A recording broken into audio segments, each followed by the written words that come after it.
Bonsoir. Le cours de ce soir est dédié à la mémoire de Chaim Yoel ben Mesaouda Zichrono Livracha et Yeshayahu ben Avraham Avinu Zichrono Livracha qui nous ont quittés donc juste la semaine dernière. Alors on va reprendre l'histoire. Alors vous voyez l'importance de lire le Tanakh dans l'ordre parce que l'histoire qu'on va lire maintenant est une histoire qui est très connue, souvent très mal connue, la fameuse histoire de David et Bath-Sheva. Vous avez vu qu'avant d'arriver à cette histoire, il y en a beaucoup d'autres. Il y a beaucoup d'histoires de guerre, de David qui établit sa royauté, il y a David qui veut construire le Beth Amikdash, et on arrive ensuite à cette histoire-là. Autre chose importante qu'on avait déjà vue la semaine dernière, cette histoire est insérée dans une autre, qui serait presque parallèle, et donc on passe de l'une à l'autre. On pourrait dire il y a deux scènes à la fois, qui est celle de la guerre que mène Yoav dans le peuple de Ammon, et David qui se trouve à Yerushalayim, qui lui semble vivre en paix. Et c'est comme ça que commence l'histoire. On va jouer entre les deux scènes. Il va y avoir un passage de l'une à l'autre qui est important, avec le personnage d'Uriah qui change de scène. C'est extrêmement important pour comprendre l'histoire. Mais je vous avais dit la semaine dernière que ce qu'on va faire cette fois-ci, c'est la manière dont mon Rav, le Rav Shaul Bochko, enseignait ce texte, c'était de le lire de manière vraiment au kilomètre, c'est-à-dire simplement le lire tel quel, lire et traduire sans aucune explication, pour être saisi par le texte. C'est extrêmement important. Vous allez voir que le texte est écrit d'une certaine façon pour faire avancer une certaine vision de ce qui est en train de se produire. Et en même temps, il y a ce qui est dit, il y a ce qui n'est pas dit. Il ne faut surtout pas donc, entendre ce qui n'est pas écrit, ou au contraire, ne pas entendre ce qui est écrit. Donc pour cela, on va lire l'histoire entièrement. C'est chapitre 11 et chapitre 12. On continuera les semaines suivantes. On va s'arrêter un petit moment sur cette histoire-là parce qu'elle le mérite. Alors c'est probablement, non, je ne peux pas l'affirmer de manière absolue, mais c'est probablement un des textes sur lesquels s'opposent le plus les tenants du Pshat et les tenants du Midrash, et là où c'est le plus compliqué. C'est vraiment, vraiment un des textes les plus compliqués. Il y a énormément de Midrashim dessus, il y a des moraux dessus, et jusqu'à aujourd'hui, vraiment j'insiste, jusqu'à aujourd'hui, le combat fait rage très violent entre les tenants d'une lecture la plus littérale possible et ceux qui vont chercher à entendre autre chose, essayer de faire vraiment, parce que là, c'est plus complexe encore qu'ailleurs, et on a vraiment des prises de position très marquées, très très fortes sur cette question-là, chacun essayant de tirer à lui ce texte-là pour essayer, à partir de là, d'apprendre sur le reste du Tanakh. Donc, c'est vraiment, on est face à un texte tout à fait remarquable de ce point de vue-là. Alors, on y va. Je vais donc partager l'écran. Chapitre 11, chapitre 12. Ce fut au renouvellement de l'année Let, c'est à Melachim, lorsque la saison de sortie des rois, donc pour aller en guerre, donc c'est au moment du printemps, Tshuvat Hashanah, c'est le mois de Nissan. David et Yoav et Avadav imo bat kol Israël, et donc David a envoyé Yoav et tous ses serviteurs avec lui, ainsi que tout Israël, Vayashritu el ben Ammon, et ils ont fait la guerre contre les fils d'Ammon. Vayatsuru al Rabba, ils ont fait le siège de la ville de Rabat, la capitale, David Yoshev Yerushalayim, alors que David est installé à Yerushalayim. Alors que David est à Yerushalayim, évidemment, est important ici pour montrer presque une opposition entre là où se trouve Yoav et là où se trouve David. Il est à Erev, et ce fut au moment du soir. Il y a comme David Me'al Mishkavo, David s'est levé de sa couche. C'est surprenant, quand le soir arrive, on va dormir. David, c'est l'inverse, il a fait une longue sieste, ce qui rajoute à l'étrangeté du texte. David se lève de sa couche, et il a cheminé sur le toit du palais. Il a vu une femme qui se baignait, mais à l'agag au-dessus du toit. Alors, beaucoup de commentateurs expliquent que mais à l'agag ne s'applique pas à Ishar ou Chetzet, mais il allait sur le toit du palais du roi, et il a vu, et on voit différents endroits où c'est comme ça au niveau de la syntaxe, il a vu du haut du toit une femme qui se lavait, parce qu'on imagine mal, la femme allait volontairement se laver sur son toit alors qu'il y a des toits plus élevés. Isha Tovat Mar'e Meod, et la femme était très belle. Vaishlar David, Vaidrosh la Isha. Donc David a envoyé, le verbe l'ishloar, on va le retrouver de très nombreuses fois, pour s'intéresser, l'hydroche, c'est demander au sujet de sa femme, qui est cette femme-là. Donc voilà, il y a une femme là-bas qui habite à tel endroit, dites-moi qui c'est. Vayomer, et on lui a dit, Halo Zot Bat Sheba, Bat Eliam et Shet Uriah Achiti. n'est-ce pas que c'est Bathsheba, la fille de Eliam, la femme d'Uriah le Hitti. Un Eliam qui est cité dans le Tanar, certains considèrent que c'est le même. David a parmi ses chefs, parmi ses héros, un certain Eliam, certains considéreraient que Eliam, c'est le même en l'occurrence, donc elle est la fille d'un guerrier et la femme d'un guerrier. Donc, et le père et le mari sont au combat. David Malachim avec David a envoyé des émissaires, encore une fois le Vaishlach, et il l'a prise. Vatavo Elav Vaishkavima. Elle est venue vers lui, et littéralement donc, il cohabitait avec elle. Vehi Mitkadeshet. Alors qu'elle venait de Mitkadeshet, de se consacrer, se purifier, on pourrait dire Mitum Ata de sa Tum'a, donc elle sortait de l'état de Nida, Vatashov El Beta, et elle retournait dans sa maison. Donc, c'était juste après le moment où cette femme s'était purifiée de son statut de Nida. Batahara Isha. Et la femme est tombée enceinte. Il faut imaginer que le temps est passé, évidemment, il faut compter 3 mois facilement. Batishlach, encore une fois le même verbe, elle a envoyé Bataged à David et elle a fait raconter à David, Batomer, et elle lui a dit, Hara Anochi, je suis enceinte. Baishlach David et Yoav. Et David a envoyé chez Yoav, Shelach Elai, envoie vers moi être Uriah Hitti, Uriah le Hitti. Donc tout ça, vous imaginez, ça doit prendre beaucoup de temps. Il y a 3 mois qui sont passés déjà. Il faut envoyer jusqu'à Rabat Ammon, quelqu'un qui va aller chez le général là-bas, qui va lui dire David a demandé à ce que tu ramènes Uriah, et donc le général qui renvoie Uriah va Ishlach Yoav et Uriah et David. Donc Yoav a renvoyé Uriah chez David.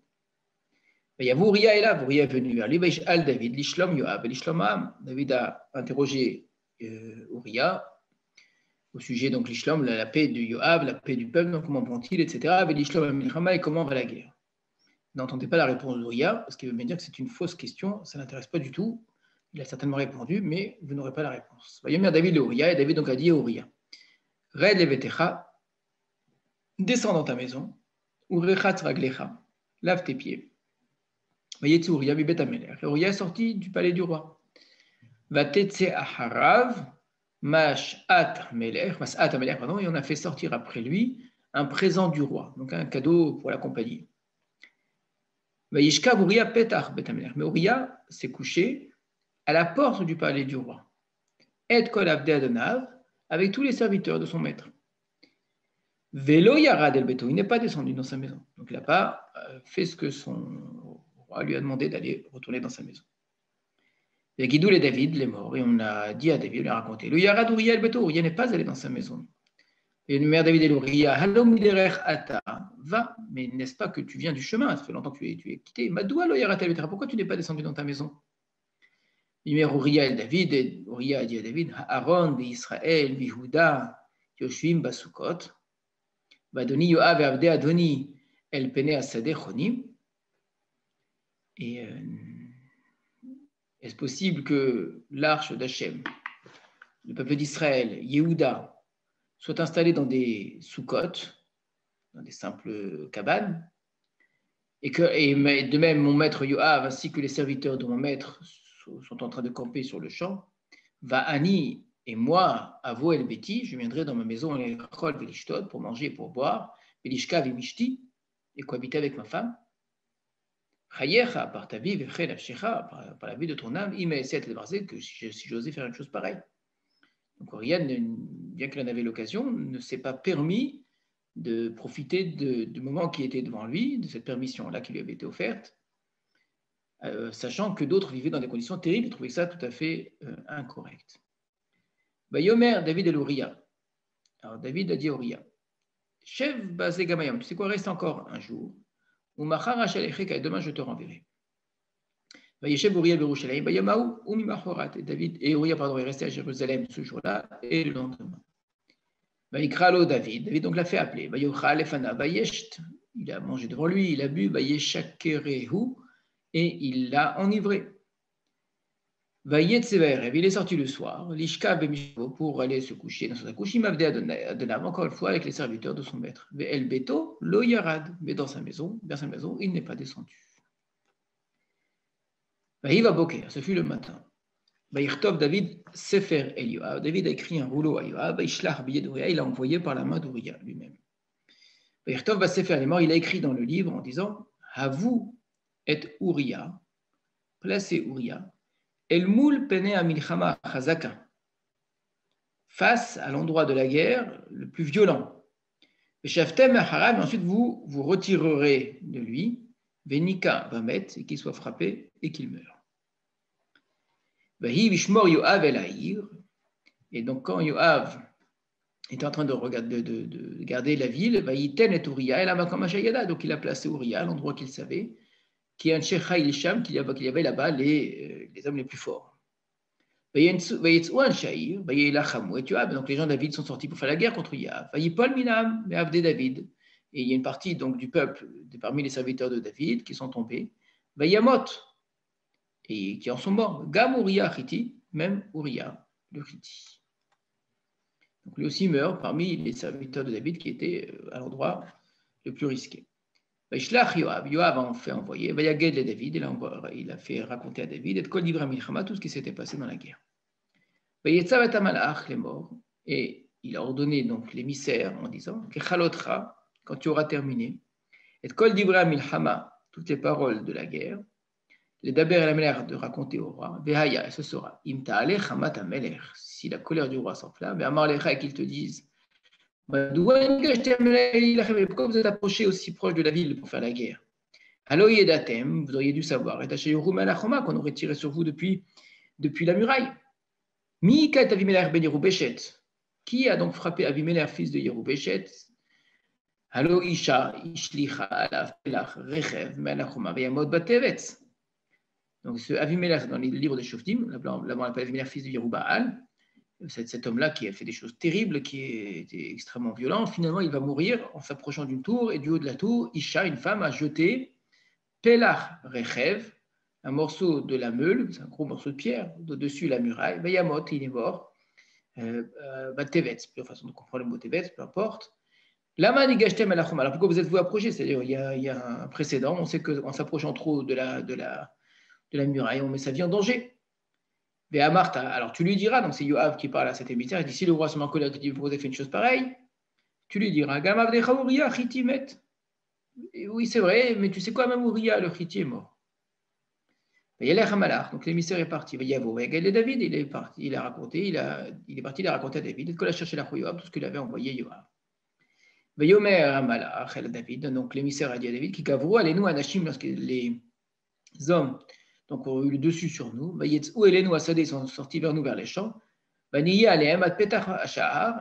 on a essayé de les repousser jusqu'à la porte de la muraille. Et depuis la muraille, les tireurs ont tiré. Et parmi les serviteurs du roi, il y en a qui sont morts. Et Uriah, le Hittite, ton serviteur, aussi est mort. Et David a dit au roi, Kotomar El Yoav, ainsi tu diras à Yoav, Alira benecha el adavarase, que ne soit pas mal à tes yeux cette chose-là, car l'épée mange, elle consomme, elle tue, comme ceci et comme cela, ça arrive. Renforce-toi dans ta guerre, elle haïr contre la ville, et détruis-la, et ainsi donne de la force à tous ceux qui t'entourent. Batishma Eshet Uriah qui met Uriah Isha. Et la femme d'Uriah a entendu que Uriah, son mari, était mort. Batispod al-Baala, et elle a fait un espède, donc elle a pris le deuil de son mari. Et Yavor à Evel, et le deuil est passé. Vaishlach, David a fait envoyer Asfa el Beto, et il a fait amener dans sa maison. Bateilo l'Isha, elle est devenue sa femme. Bateled lo Ben, elle lui a enfanté un fils. Vayera davar asher asa David bene Hashem, et cette chose que David avait faite était mal aux yeux d'Hachem. C'est là que s'arrête le chapitre. On pourrait arrêter l'histoire, elle ne s'arrête pas tout à fait là, on va le voir. Mais c'est la première fois que Hachem apparaît dans cette affaire. On était dans une histoire sans Dieu. Et puis là, tout d'un coup, à cet endroit, ce qu'a fait David, c'était mal aux yeux d'Hachem. On continue le pérec suivant.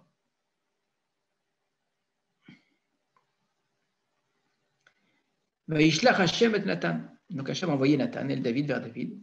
Vayavo Elav, il est venu vers lui. Vayomer lo, il lui a dit. Donc c'est Nathan qui parle. Shnei anashim hayu ba'ir echad. Il y avait deux hommes dans une même ville. Echad ashir ve'echad rash. Un riche et un pauvre. Les ashir haya tsunuga kararbe meod. Le riche avait du menu bétail, du gros bétail, en grand nombre. Ve'larash en kol. Alors que le pauvre n'avait rien. Kim kivsa achad ketana asher kana, si ce n'est qu'une petite brebis qu'il avait acquise, vayechayeha, il l'a fait vivre. Vatigdalim, elle a grandi avec lui, veimbanav, avec ses fils, yardav, ensemble. Mipito tochal, de son pain elle mangeait, mikosotishte, c'est de son verre qu'elle buvait, vechekotishkav, et elle dormait contre lui. Vateilokevat, elle était comme sa fille. Vayavo helech, le ishe ashir. Il y avait un passant qui est arrivé chez l'homme riche. Et cet homme riche, donc, a eu pitié littéralement. Il était embêté de prendre de son menu bétail ou de son gros bétail. Il a assot la oreach balo pour faire à manger à son invité qui passait là, qui était venu chez lui. Vaïkar, il a pris la brebis de l'homme pauvre. Vayasa, il a préparé. Aïcha Baïla, l'homme qui était venu vers lui. Voilà l'histoire. Nathan n'a pas le temps de terminer. Vayichar af David ba'ish meod. La colère de David s'est enflammée énormément contre cet homme. Vayomer el Nathan, et il a dit à Nathan, Chai Hashem, par la vie d'Hashem, qui ven mavet haisha osezot, que c'est un homme qui mérite la mort, celui qui a fait une chose pareille. Donc ce riche qui a osé prendre la seule petite brebis qui était à son voisin pauvre. Vet akivsa yeshelem arba'atayim, et que la brebis, il a payé 4 fois son prix. Parce qu'il a fait cette chose-là, et parce qu'il n'a pas eu pitié. Nathan el David, et Nathan a dit à David, et là les blancs, c'est dommage qu'on ne les voit pas dans le texte, ils sont assez intéressants, ces quelques mots sont entre deux blancs. Nathan el David, Nathan dit à David, Ata ha'ish, tu es cet homme. Quoi amar Hashem Eloké Israël? Ainsi a dit Hashem, le Dieu d'Israël. Anochi mesharticha lemelech al Israël. C'est moi qui t'ai oint pour être le roi sur Israël. V'anochi tzalticha miyad Shaoul. C'est moi qui t'ai sauvé de la main de Shaoul. V'etanelecha et bet adonecha. Je t'ai donné la maison de ton maître. V'etenesha adonecha bechekecha. Et même les femmes de ton maître, je vais donner pour toi. V'etenalecha et bet Israël Yehuda. Je t'ai donné la maison d'Israël et de Yehuda. Et si ça, c'est peu pour toi, je peux te rajouter encore et encore. Pourquoi tu méprisais la parole d'Hachem,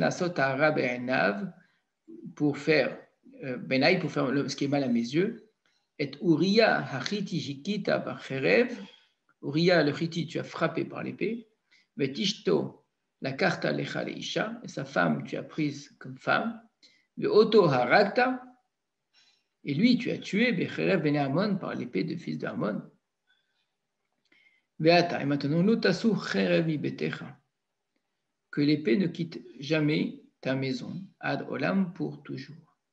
Et que c'est parce que qui visitani, tu m'as méprisé, vatika chete chet Uriah Chiti idiot lecha leisha, et tu as pris la femme d'Uriah le Chiti pour être pour toi une femme. Quoi amar Hashem? Ainsi a dit Hashem, voici que je veux faire monter un mal de ta propre maison. Je prendrai tes femmes devant tes yeux, je donnerai à tes prochains. Et il cohabitera avec tes femmes, face à ce soleil-là. Car toi tu as fait en cachette, va animer moi. Et c'est à Davaraz, et je ferai cette chose-là, Neged Kol Israël, face à tout Israël, Neged Hachamesh, et devant le soleil. C'est au-dessus de tous, quoi. David el Nathan, David a dit à Nathan, après avoir entendu cela, Chatati Hashem, j'ai fauté envers Hashem. Nathan el David, Nathan a dit à David, Gam Hashem he'avir chatatecha lotamut. Hashem également a fait passer ta faute. On traduit ici, il a effacé, c'est peut-être un peu fort, mais en tout cas, il a fait passer ta faute, tu ne mourras pas. Ephes, mais cependant, qui ni etz ni atzta et oive Hashem, badavarase, puisque tu a amené quelque chose de ni'out, c'est quelque chose, une sorte de très grande insulte, de blasphème, des ennemis d'Hachem dans cette chose-là. Gama ben Ayilod le chamot yamut, le fils qui va naître également va mourir. Alors souvent on comprend que quand on dit oivé Hachem, c'est pour ne pas parler d'Hachem lui-même. Donc on dit une chose par son contraire, hein. On nomme une chose par son contraire. On n'ose pas dire tu as blasphémé Hachem, on dit tu as blasphémé les ennemis d'Hachem. Vayelech Nathan el Beto, Nathan est retourné dans sa maison. Vayigof Hachem et Yeled Hashayelda Eshet Uriah et David, Vaye Anash. Et Hachem a frappé l'enfant que la femme d'Uriah avait enfanté à David, Vaye Anash, et il est tombé gravement malade. Vayivakesh David et Elohim. David a demandé à Elohim, Be'adanar, au sujet de l'enfant. Vaye Tzom, David Tzom, et David a jeûné. Où va? Et il venait, Vélan, il se couchait, sur la terre même. Les anciens de sa maison se levèrent, pour le lever de la terre. Vélo Ava, il n'a pas voulu. Vélo Varai Itam Lachem, il n'a rien mangé avec eux comme pain. Le 7e jour, donc au bout de 7 jours où l'enfant était très malade, l'enfant est mort. David, la guidlo, qui met à Yeled. Les serviteurs de David ont eu peur d'aller lui raconter que l'enfant était mort. Qui Amrou, quand il s'était dit. Hine, voici que Biyot Ayelet Chai, alors que l'enfant était encore vivant, on dit Barnou Elav, on lui a parlé. Velo Shama, avec lui, il n'a même pas voulu écouter notre voix. Vechnomar Elav Metayel, comment est-ce qu'on oserait lui dire que l'enfant est mort? Véa Sarah, il en ferait quelque chose de catastrophique. Vaya David, qui avadav mitlachashim. Et David a vu que ses serviteurs étaient en train, les lachesh, de parler à voix basse. Vayaven, David, il a compris, qui met à Yeled, que l'enfant était mort. David à la Vada, donc David a dit à ses serviteurs, Hamet Hayeled, est-ce que l'enfant est mort? Vayemrou, Met, ils ont répondu, il est mort. Et comme David met Haaretz, David s'est levé de sur la terre, Vayichatz, il s'est lavé, Vayaser, il s'est parfumé, Vayichalef Simnotav, il a changé ses vêtements, Vayavo Vet Hashem, il est allé à la maison d'Hachem, Vayishtachu, il s'est prosterné, Vayavo El Beton, il est retourné dans sa maison, Vayishal, il a demandé, Vayasimu lo lechem Vayochal, et on lui a amené du pain, il a mangé. Ses serviteurs lui ont dit, mais quelle est donc cette chose que tu as faite? Alors que l'enfant était vivant, tu as jeûné et tu as pleuré. Maintenant que l'enfant est mort, tu te lèves et tu manges du pain. Il a répondu,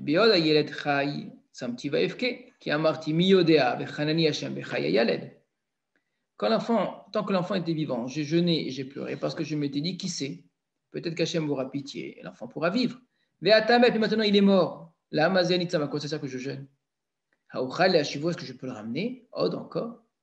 C'est moi qui vais vers lui, mais lui ne reviendra jamais à moi. David et Bat Sheva Ishto. David a consolé Bathsheba, sa femme. Il est venu vers elle. Il a cohabité avec elle. Elle a enfanté un fils. Vatikret Shemo Shlomo, elle a appelé son nom Shlomo. Vachem Ahevo, et Hachem l'a aimé. Vaishlach Biad Nathan Anavi, il a fait envoyer par Nathan le prophète. Vaikra et Shemo, et il a appelé son nom. Donc c'est Hachem qui a envoyé par Nathan Anavi, c'est exceptionnel que Hachem lui-même donne un nom à quelqu'un. Il a fait appeler Yedidia. Yedidia, ça veut dire l'ami d'Hachem. Ba'avour Hachem, pour Hachem. Donc l'enfant est appelé par son père Shlomo et le père et Hachem le fait appeler Yedidia, l'aimé de Dieu, l'ami de Dieu, on pourrait traduire. Vailachem Yoav Barabat Ben Amon. Et là on retrouve la fameuse guerre. Je dis le récit de David et Bathsheba est inséré dans un autre récit. On a vu le lien qu'il y a eu à un endroit lorsque Uriah vient de la guerre et puis Uriah retourne à la guerre et puis le courrier là que David a envoyé. Mais maintenant clôt l'histoire de la guerre. Vailachem Yoav Barabat Ben Amon, et Yoav a fait la guerre contre Rabat Ben Amon. Il a pris la ville de la royauté. Yoav a envoyé les émissaires à David, et il a dit, j'ai fait la guerre contre Rabat, et j'ai également pris une ville qui s'appelle la ville des eaux. Et maintenant, Esof et Yeteram rassemble le reste du peuple, et vient camper près de la ville, et prends-la. Pen et code Anietaïr, de peur que ce soit moi qui ne prenne la ville, que mon nom soit mis sur elle. On a un général ici qui est assez incroyable, dans le sens qu'il sait très bien qu'il peut très bien terminer le travail, mais s'il termine le travail, tout l'honneur lui reviendra. Ce qui est d'ailleurs tout à fait juste, parce que c'est lui qui a tout fait. Mais qui préfère faire passer l'honneur de son maître avant. Donc il dit à David, écoute, là on a presque terminé, il faut juste que tu viennes pour comment on dise que tu étais là quand on a gagné la guerre et qu'on dira que c'est David qui a pris la ville. Il y a ça, David et Kolam. Donc David a rassemblé tout le peuple. Il a fait la guerre contre elle, il l'a prise. Et il a pris la couronne de leur roi qui se trouvait sur sa tête. Ou Mishkala Kikar Zahav. Elle avait un poids d'un kikar d'or, c'est monumental. Mais Even Yekara, il y avait également une pierre précieuse. Bataï al-Rosh David, elle a été sur la tête de David. Ushla la'i roti harbe meod, et le butin de David, il a fait sortir en très grand nombre. Bet ha'am asher ba roti, ainsi que le peuple qui était dedans, il l'a fait sortir. Vayasem ba megera ou bacharitze a barzel, ou magzerot a barzel, ve'evir otam ba malben. Donc, il les a condamnés. Alors, il y a plusieurs objets ici, haritze a barzel, magzerot a barzel. Donc, ils ont traduit la scie, les herses, les haches de fer. Donc, il leur a donné beaucoup de travail. Ainsi a-t-il fait à toutes les villes de Bénéamon. David et David est retourné, ainsi que tout le peuple, à Yerushalayim. Voilà. Donc, c'est important de lire tout le texte, puisque vous voyez comment est-ce qu'on commence par la guerre, on termine par la guerre.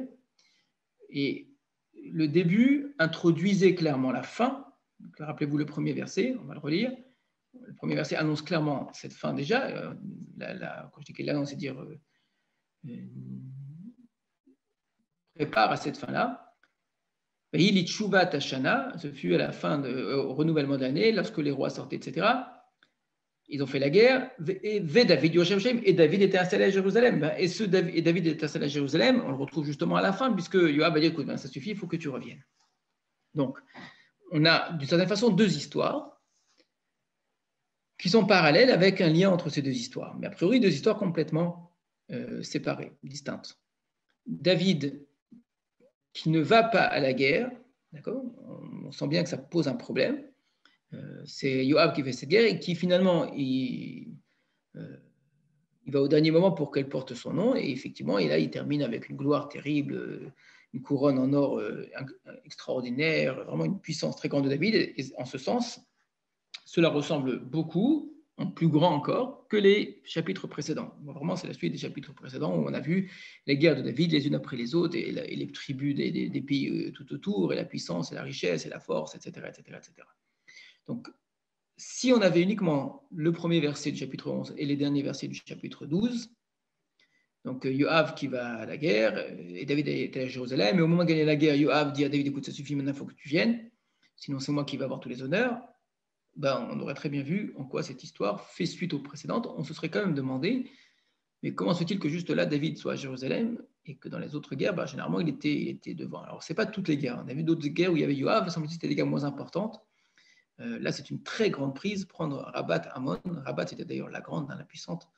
On voit bien d'ailleurs par le butin qui a été gagné. C'est une très, très grande victoire. Donc, une victoire aussi importante, une guerre aussi importante, mais que faisait donc David à Jérusalem? On voit bien que c'est une question qui se pose dans le récit même de la guerre, dans les versets même qui sont le récit de la guerre. Au milieu de ce récit, on a l'autre histoire, qui est celle de David et Bathsheba. Vous avez vu qu'une histoire composée de plusieurs parties, l'histoire de David et Bathsheba, l'histoire de David et Uriah, l'histoire de David et Nathan, et l'histoire de la naissance de l'enfant. D'accord, il y a plusieurs parties dans cette histoire. L'histoire de même la naissance du deuxième enfant. Toute cette histoire-là, je dis, est parallèle à l'histoire de de Yoav à la guerre, mais elle est justement à l'endroit de David est installé à Jérusalem. David Yoshev Yerushalayim. C'est-à-dire que dans le récit qui encadre celui de David et Bathsheba, celui de la guerre, il y a un problème, on sent bien qu'il y a un problème que David soit à Jérusalem. Alors le problème, Yoav le dit clairement, c'est qu'à cause de ça, l'honneur ne lui sera pas rendu. Ça, c'est pas vraiment le vrai problème, ça. Ça, c'est plus la conséquence du problème. Mais on se demande bien, mais effectivement, pourquoi David est resté à Jérusalem? Or, précisément, alors que David est à Jérusalem, il se passe cette histoire-là. Donc, on a la présence de David à Jérusalem, elle est doublement problématique. À moins que ces deux problèmes n'en fassent qu'un. Mais ça, ce sera difficile à déterminer. En tout cas, ça sera intéressant. Mais a priori, deux problèmes. Il y a une absence de David à la guerre, qui est un problème. Et il y a ce que fait David de sa présence à Jérusalem. Jérusalem, ce n'est pas l'endroit pour faire des choses pareilles, et encore moins le roi David. Donc il y a une double problématique. Alors très souvent, c'est des choses qu'on connaît. On connaît tous un petit peu cela, on a tous vu ça, et si on n'a pas vécu soi-même, qu'il y a des moments dans la vie où on n'est pas à l'endroit qu'il faut, on ne fait pas les choses qu'il faut, et on est ailleurs, dans un mauvais endroit. Mais non seulement qu'on est ailleurs au mauvais endroit, mais on est dans un état d'esprit qui est négatif, qui fait qu'en plus, on va faire des choses négatives et des choses mal au mauvais endroit. On dit Avera, Goriret Avera, une faute entraîne une faute. On a un petit peu ce sentiment-là, qu'on a une absence de David qui n'est pas expliquée, mais elle semble poser problème. Et quelque part, il y a une sorte de vide dans lequel se trouve David, que David va combler par quelque chose qui est très surprenant, très, très, très surprenant. Voilà, ça c'est vraiment, j'essaie d'être le plus proche du texte, avec toute la froideur du texte. Vous avez remarqué comment le texte, à aucun moment, nous fait entendre l'intention de Dieu et son regard sur cette histoire, d'accord? Il nous laisse que lorsque c'est terminé, lorsque la femme est enceinte, là Dieu parle le texte parle pour dire que Dieu a vu ça d'un très mauvais œil et que donc il envoie Nathan et on va passer donc à la suite de l'histoire. Donc c'est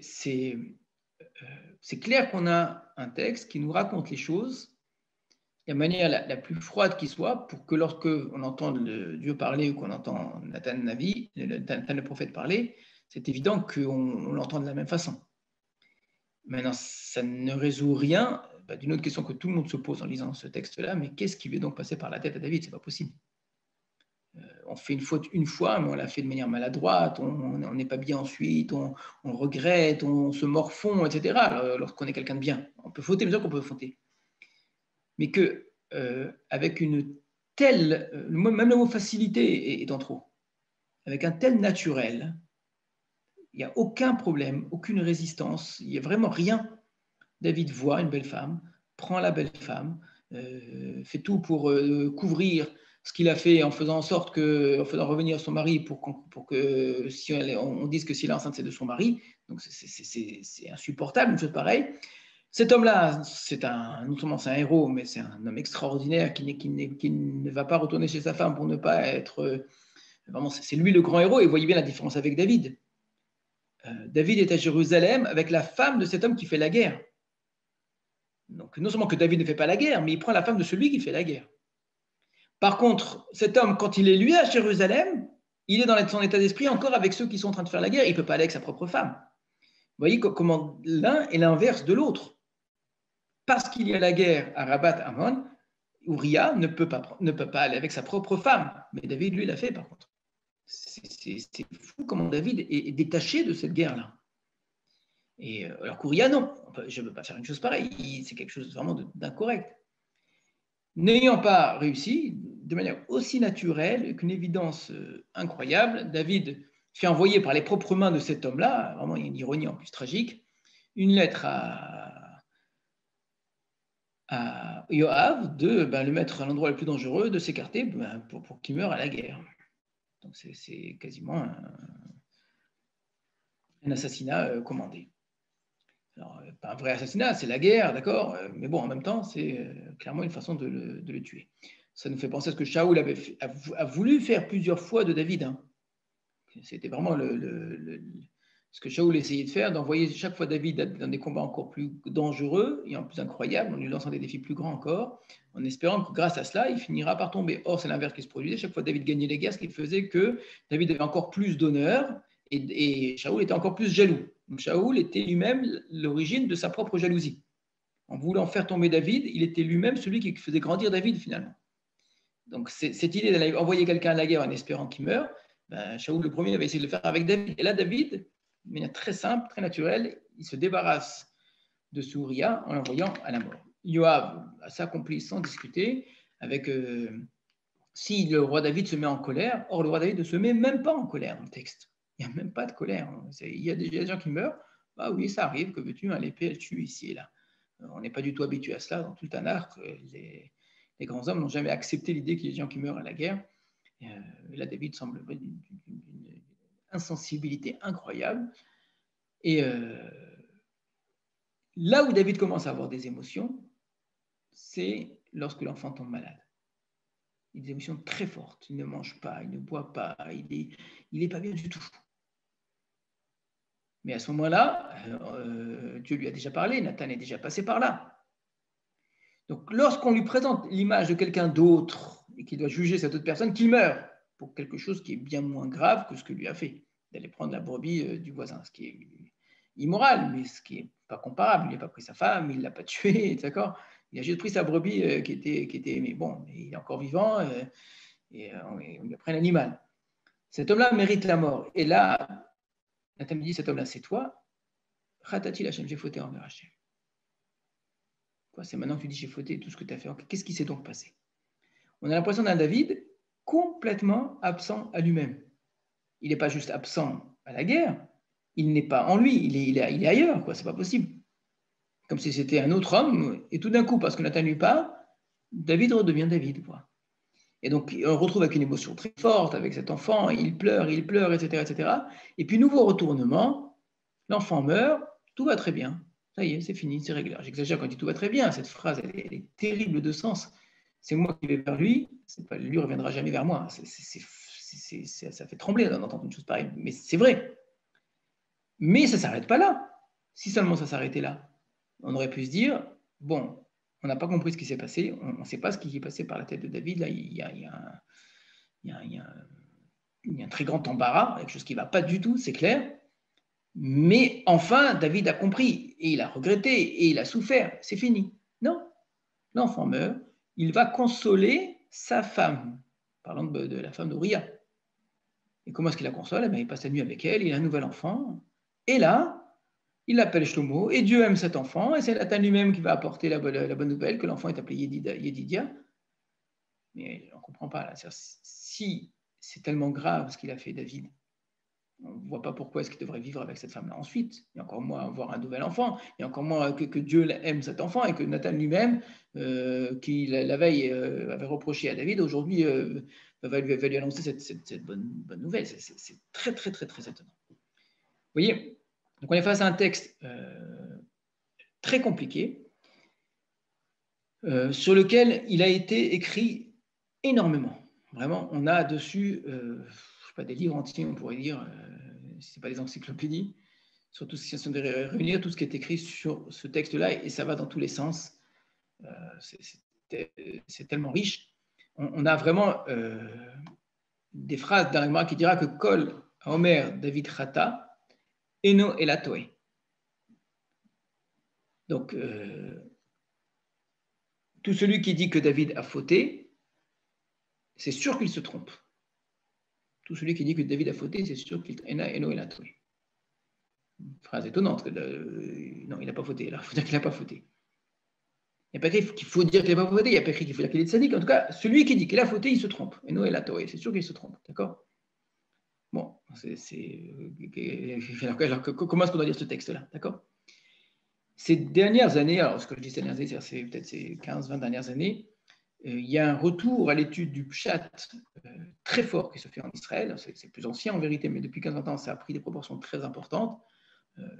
C'est un petit peu dans ce mouvement-là que j'enseigne également, de retour aux sources, de retour au Pshat tel qu'il est, de comprendre le texte par lui-même. Donc c'est avec énormément un travail considérable qui a été fait.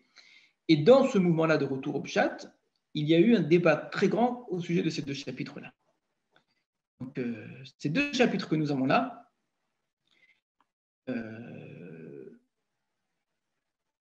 vont être l'objet de très rudes discussions, justement. Vous avez ceux qui, d'une part, n'ont pas une lecture religieuse du texte, ne cherchent pas dans le texte un message divin, d'accord? Ils lisent la Bible comme un livre écrit par un 10-20 auteurs dont la visée religieuse ne les intéresse pas du tout, et lisent ce texte avec ces deux chapitres-là avec une pointe de moquerie et une sorte de... Vous voyez bien ce que ça donne le pouvoir, ça corrompt les gens, même le fameux roi David, regardez comment est-ce qu'il s'est comporté, etc., etc. Et donc, évidemment, voir en David ici quelqu'un de de très vil, et aujourd'hui en plus, dans une période que nous vivons, le fameux MeToo, là, on a eu le droit à un exemple type, un des plus anciens et des plus précis, de l'abus de pouvoir et comment est-ce qu'on peut. Il m'a profité d'une femme et aller jusqu'à tuer son mari. Enfin, c'est incroyable. Malheureusement, vous savez très bien qu'effectivement, c'est beaucoup de rois, beaucoup de chefs, beaucoup d'hommes de pouvoir ont connu les mêmes égarements, presque à en faire une forme de règle. Je vais faire un saut de l'autre côté complètement.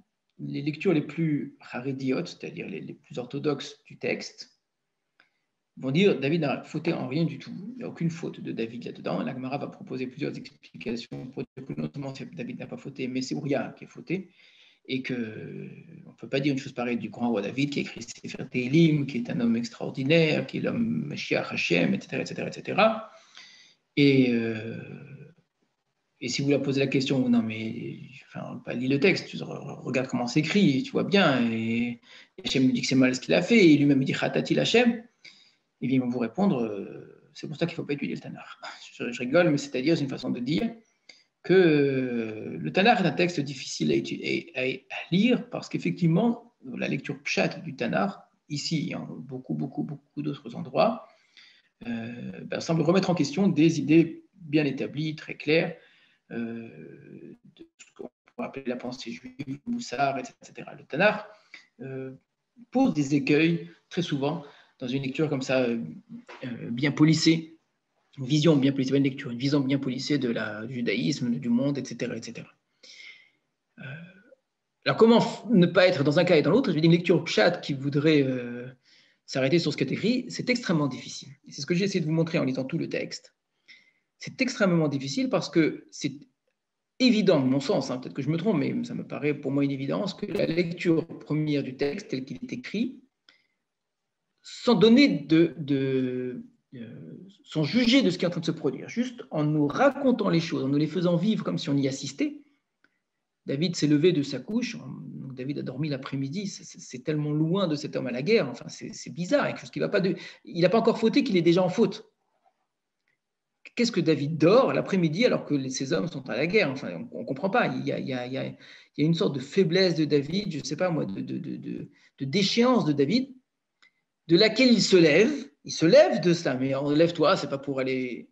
Et là, il voit une femme et les choses et puis elle se suit, elle s'arrête pas. Et on aimerait que ça s'arrête, qu'il aille pas. Non, il va quand même pas le faire. Il va pas faire ça non plus. Il va quand même pas faire ça.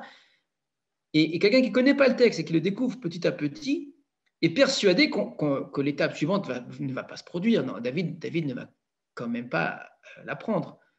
Il va quand même pas aller chercher Ouria pour couvrir ce qu'il a fait. Il va quand même pas envoyer Ouria à la mort. Non, c'est pas possible. Et Ouria va quand même pas mourir pour de vrai, quoi. Non, jusqu'au bout.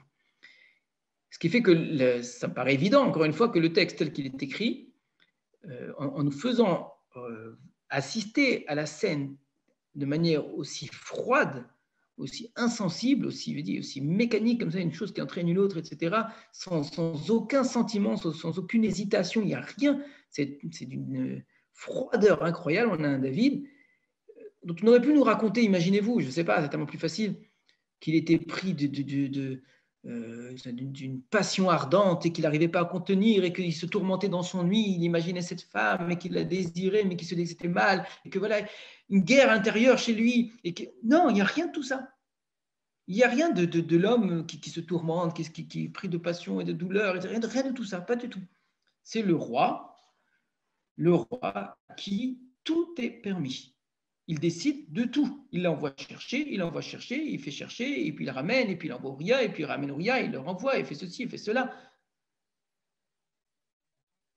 Pour qui la morale, la loi, Dieu, il n'y a rien qui existe.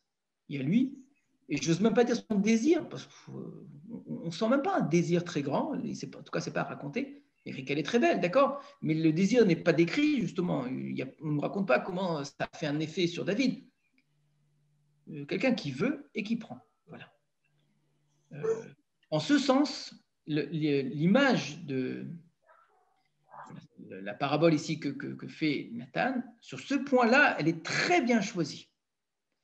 j'ai lu beaucoup de commentaires qui ont insisté sur le fait que la parabole ne ressemble pas vraiment à ce qui s'est passé. En voulant, grâce à cela, montrer que David n'a pas fauté comme on peut imaginer qu'il ait fauté, parce qu'autrement, Nathan aurait fait une parabole qui ressemblerait plus. Dans la parabole, c'est juste un homme qui a volé un autre homme, d'accord? Alors d'accord, c'est un riche qui vole un pauvre, ce qui est encore plus insupportable. Mais il n'y a pas meurtre d'homme, il n'y a pas Gilou Arayot, il n'y a pas adultère, d'accord? Or, je ne pense pas que ce soit juste de l'entendre comme cela. Ça a été beaucoup dit, beaucoup repris, surtout ces dernières années, par beaucoup d'auteurs, en voulant montrer que cet élément-là est intéressant pour essayer de comprendre ce qui s'est passé, que ça ne peut pas être aussi grave que ce qu'on a lu, puisque la parabole n'est pas aussi grave. Je pense que ce n'est pas juste, parce que ce qui est important dans la parabole, à mon sens, c'est la froideur avec laquelle l'homme riche a fait les choses. Et c'est ça qui fait que l'histoire se ressemble beaucoup. L'homme a tout, il est riche, il n'a pas de raison de l'apprendre, d'accord? C'est absurde. On lit cette histoire, avant de dire que c'est immoral, etc., on dit, mais pourquoi il a fait ça? Ça n'a pas de sens.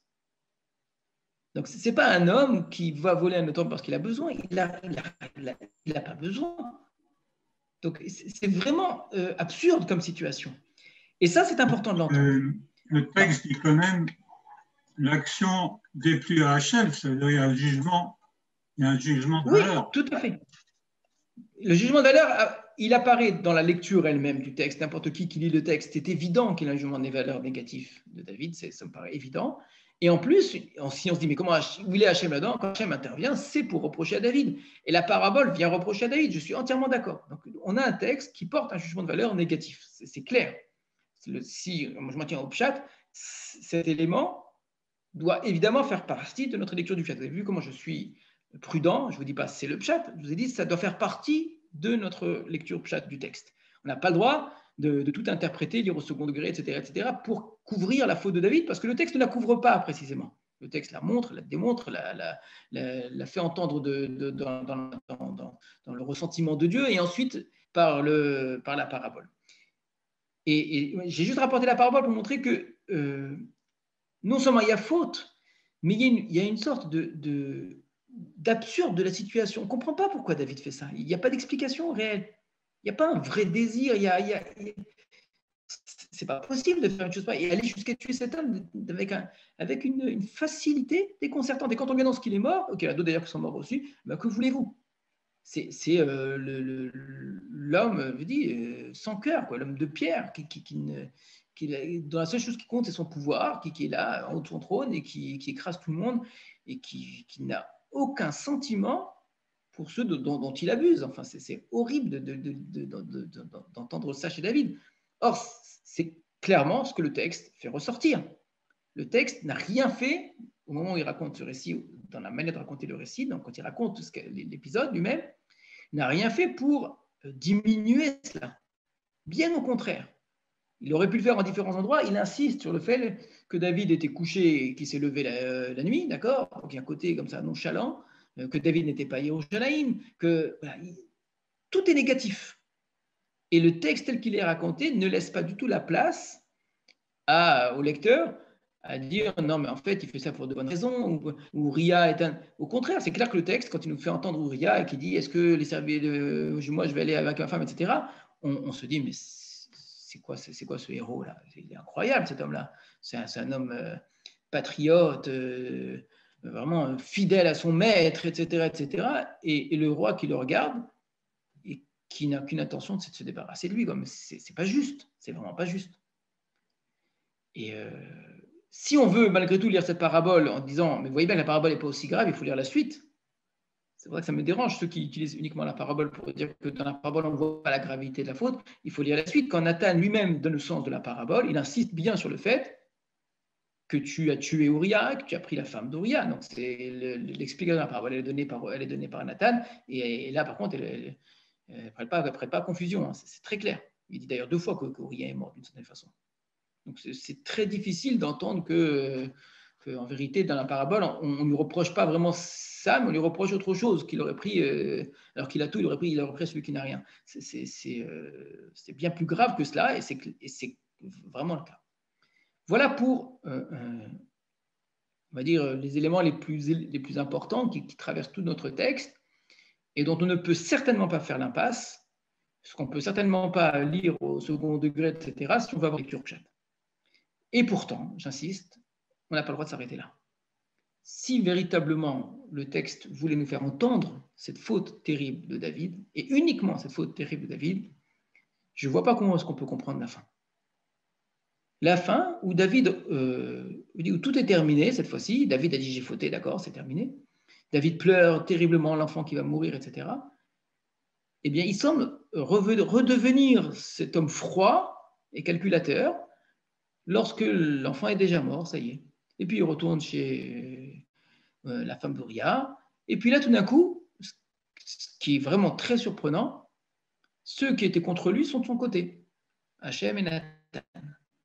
Tout va très bien. Il a un deuxième enfant, il s'appelle Shlomo.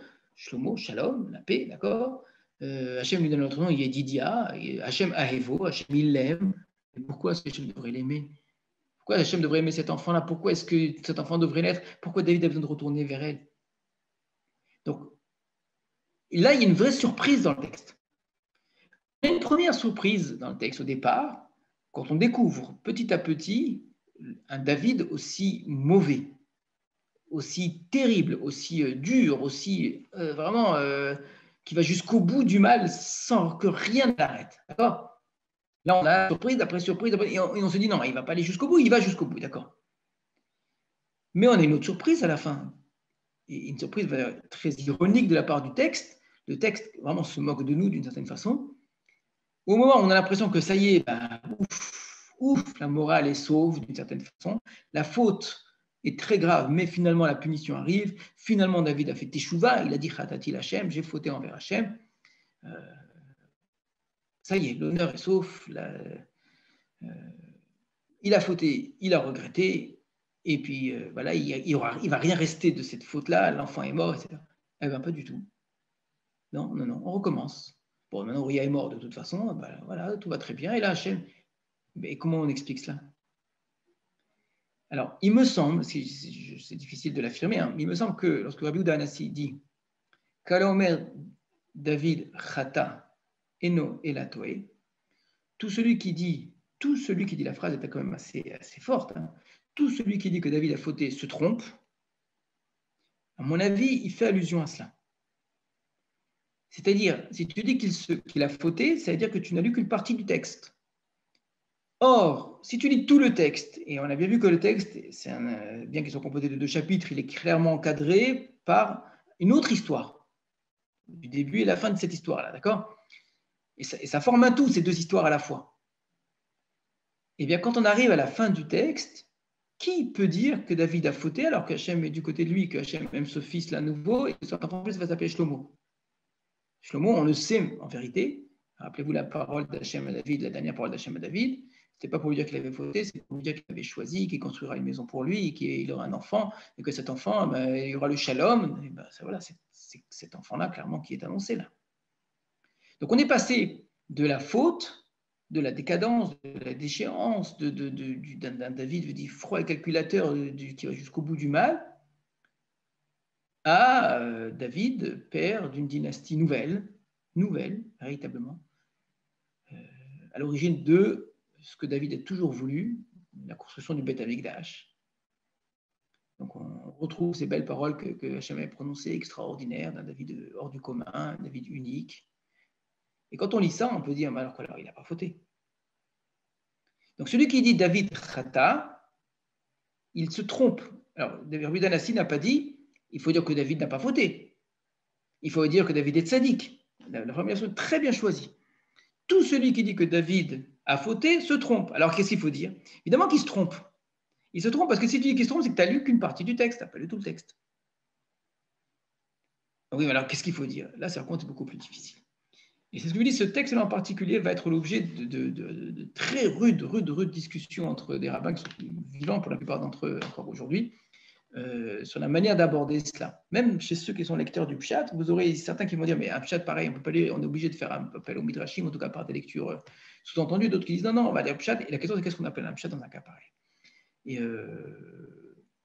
il va falloir évidemment utiliser les méthodes habituelles pour aborder ce texte-là, essayer de le comprendre, et essayer de découper, essayer de voir quels sont les indices qui nous sont donnés, et également voir le contexte immédiat, la guerre qui se trouve à Ammon, mais le contexte plus large auquel j'ai déjà fait appel, qui est que il ne faut pas oublier, qu'il faut avoir en tête, Hachem a annoncé à David qu'il aurait un fils.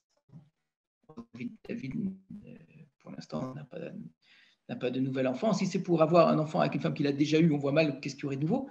Donc, David est en attente, rappelez-vous, je vous avais dit, d'un dépassement. C'est le terme que j'avais utilisé à l'époque. Il n'en avait pas conscience. Lui pensait qu'on va arriver à un aboutissement. Je vais construire une maison pour Dieu. Et Dieu lui dit, non, ce n'est pas un aboutissement du tout. Ce n'est que le début de quelque chose de beaucoup de décalage, vraiment un décrochage. Le David qui était avant ne veut plus le David qui va être après. On passe à un niveau de loin supérieur où de David, on passe à bête David. Tu voulais construire une maison pour moi, c'est une maison pour toi. Et là, c'est quelque chose de grandiose, de monumental, quelque chose qui traverse l'histoire, une alliance, je veux dire, avec l'humanité tout entière qui passe par David et ses descendants. C'est incroyable les mots que Dieu utilise. Il faut l'attention, je vous ai dit, rappelez-vous, c'est peut-être un des points centraux de toute la Bible, hein, et peut-être de toute l'histoire de l'humanité, ce moment où Hachem parle à David. Les gens n'imaginent pas que c'est ici qu'il faut le chercher, on va chercher les 10 commandements, etc., ce qui est certainement vrai. Mais il y a ici quelque chose de central, un noyau de toute l'histoire du peuple d'Israël, toute l'histoire de l'humanité. Ce moment où Dieu parle à David et lui dit que c'est par toi que l'histoire va s'écrire. Et que ma maison va s'écrire. Que ma maison va être construite par tes descendants et il faut que moi je construise une maison. Donc David sait qu'on va passer à autre chose. Alors si c'est un enfant, et un enfant de plus d'une femme qu'il a déjà, il n'y a pas cette autre chose. Donc, il sait qu'il va se passer quelque chose. Qu'il y a un enfant à naître d'une femme nouvelle peut-être, ou dans des conditions tout à fait nouvelles. Et ça se produit, mais ça ne se produit pas du tout comme nous on l'imagine. Cet enfant à naître de manière extraordinaire, on imagine, je ne sais pas, que David rencontre une grande femme, une Sadéquette, et il décide, après je sais pas, des heures et des heures d'études et de concentration et de méditation et de préparation mystique, je ne sais pas, transcendant, de s'unir à elle et de faire naître un enfant miraculeux, d'accord ? Ce serait ça l'enfant. Or, cet enfant qui va naître de manière, pas de manière justement, cet enfant qui va naître pour un destin exceptionnel, va naître de la manière la plus vile qui soit. Le meurtre, l'adultère, il manque plus que la Vodazara que l'idolâtrie. Mais on n'est pas loin, je ne vais pas dire l'idolâtrie parce qu'il n'y a pas d'idolâtrie, mais il y a une absence de Dieu dans cette histoire. Il y a clairement un vide absolu, on l'a montré de Dieu. Dieu n'est pas du tout présent dans la tête de David. Donc sans Dieu, sans loi, et en train de commettre un adultère et un meurtre. Enfin, c'est les pires choses. Et c'est de ça que va naître l'enfant attendu. Vous voyez comment le texte se joue de nous, du début jusqu'à la fin. Il faut lire tout ça. David, c'est l'homme qui a écrit Télim, et c'est l'homme qui a fait ce qu'il a fait ici. C'est l'homme à qui Dieu a parlé déjà, pour lui dire que, voilà, c'est écrit, je ferai de toi une maison extraordinaire, et qui lui annonce cet enfant, et voilà comment naît l'enfant. Enfin, on ne comprend pas, enfin, c'est pas possible. C'est certainement pas comme ça que les choses devraient se produire. Donc, on est face à un récit qui, volontairement, c'est clair que c'est volontaire, présente des choses qui sont contraires à la raison, qui sont contraires à ce qu'on attend, qui sont contraires à ce qu'on pourrait imaginer qui devrait se produire. D'accord ? Il y a clairement une sorte on va poser différents éléments dans le texte, où généralement, quand on raconte une histoire, on vous donne les éléments petit à petit pour comprendre la suite de l'histoire. N'importe quel auteur qui veut que vous le lisiez, vous fait avancer d'un épisode à l'autre et petit à petit, il va vous donner certains éléments qui seront utiles pour la suite. D'accord ? Or, ici, on a fait exactement le contraire. On vous donne des éléments pour vous rendre incompréhensible la suite de l'histoire. Si on ne nous avait pas dit que David était un homme extraordinaire, si on n'avait pas dit qu'il a été choisi, etc., alors on aurait eu du mal à avaler qu'il fasse une faute pareille. On a du mal à avaler, mais en même temps, on aurait dit Shaoul a fauté, David a fauté, les rois qui vont venir vont faire encore pire. Bon, que voulez-vous, c'est terrible, c'est malheureux, c'est regrettable, etc. Or, c'est pas ça, non, c'est pas ça. C'est cet homme-là que Dieu a choisi, c'est cet homme-là que Dieu continue à choisir, et c'est ce fils-là qui est né de cette union-là qui va devenir celui qui va construire le Beth Amikdash. Pourquoi ? Qu'est-ce qu'il y a donc là-dedans ? Voilà pour la mise en place ici de la problématique. On va essayer de revenir un petit peu là-dessus. Je vous dis d'avance, évidemment, je n'ai pas la prétention de pouvoir répondre à tout ça. Si on a tellement travaillé dessus depuis des siècles et des siècles, en particulier, je vous dis, ces 20 dernières années, c'est que c'est effectivement un beau défi à l'intelligence, un beau défi ici à la compréhension, Et que lire le pshat, j'espère vraiment que vous retiendrez ça, qu'étudier le pshat d'un texte, je pense que vous serez d'accord avec moi, ça n'est jamais étudier le sens simple, comme on dit très souvent. Le pshat, ce n'est pas simple du tout. Vous voyez ici ce n'est pas de la simplicité, bien au contraire. C'est une très grande complexité. La complexité, elle est voulue, elle est désirée, vraiment, il y a une sorte de dentelle ici qui se met en place, il y a des rouages ici qui sont mis en place avec un jeu entre l'auteur et le lecteur, où le lecteur se fait surprendre, se fait piéger. On a été piégé, clairement, dans l'histoire. Hein. Et on se retrouve avec, mais alors finalement, qui est qui là-dedans, qui a fait quoi, etc. etc. Voilà, j'espère que j'étais assez clair. Et si vous avez des questions, je veux bien vous écouter. Sinon, à la semaine prochaine. C'est-à-dire qu'il faut passer par une faute pour arriver à quelque chose de chiyuvi, de positif. Oui, ce que vous dites, c'est un constat, c'est pas l'explication. Comment? Ce que vous dites, c'est un constat, mais ce n'est pas une explication.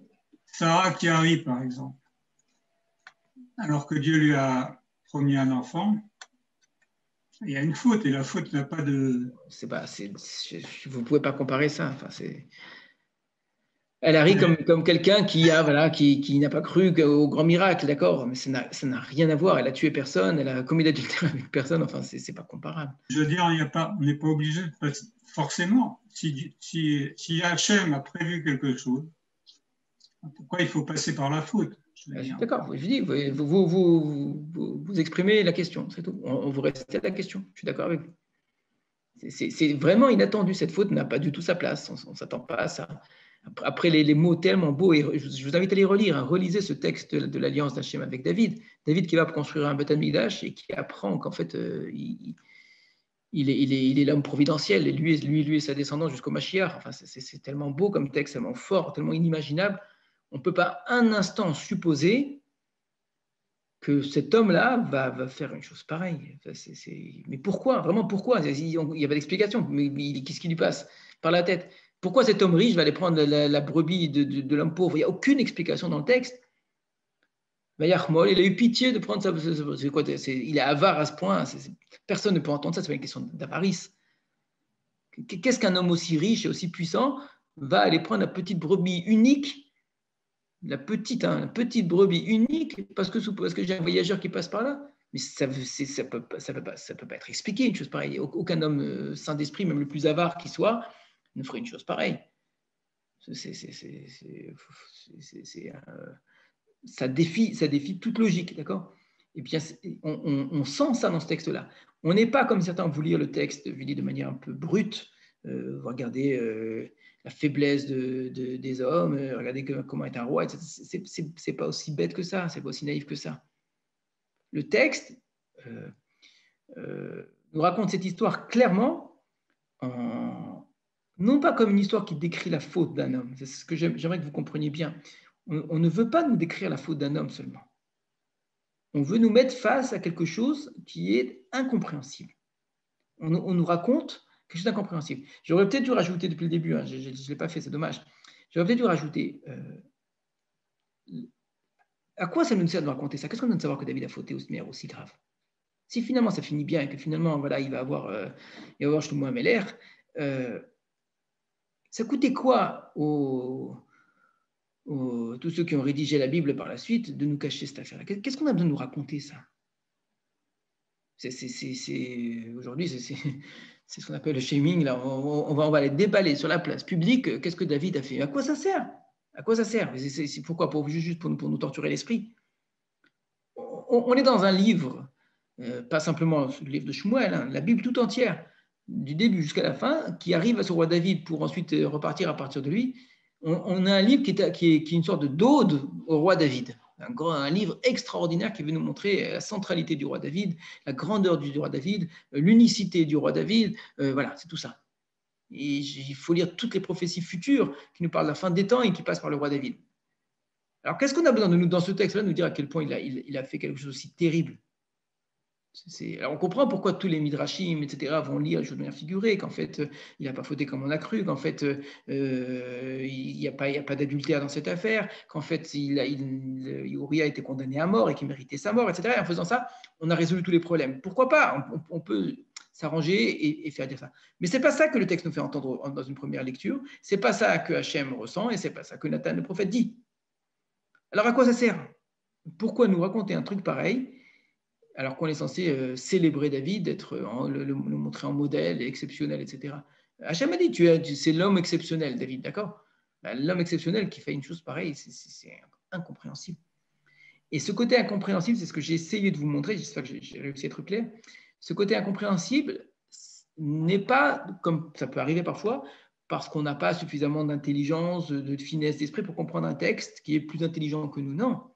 Ce côté incompréhensible fait partie de l'écriture du texte. Le texte est écrit pour nous surprendre. Il est écrit pour nous troubler, nous faire entendre quelque chose et puis ensuite nous faire entendre le contraire et ne pas nous donner les éléments pour expliquer. Nous dire que David il est merveilleux, pour ensuite nous dire que David il a fauté, enfin nous montrer qu'il est fauté, pour ensuite nous faire entendre qu'il a fauté de manière très très grave, d'ailleurs ce que dit Nathan le prophète, et que David lui-même va dire, pour l'entendre pleurer, pour finalement lui dire, bah oui mais tout finit bien, et finalement Yedidia, c'est l'aimé de Dieu.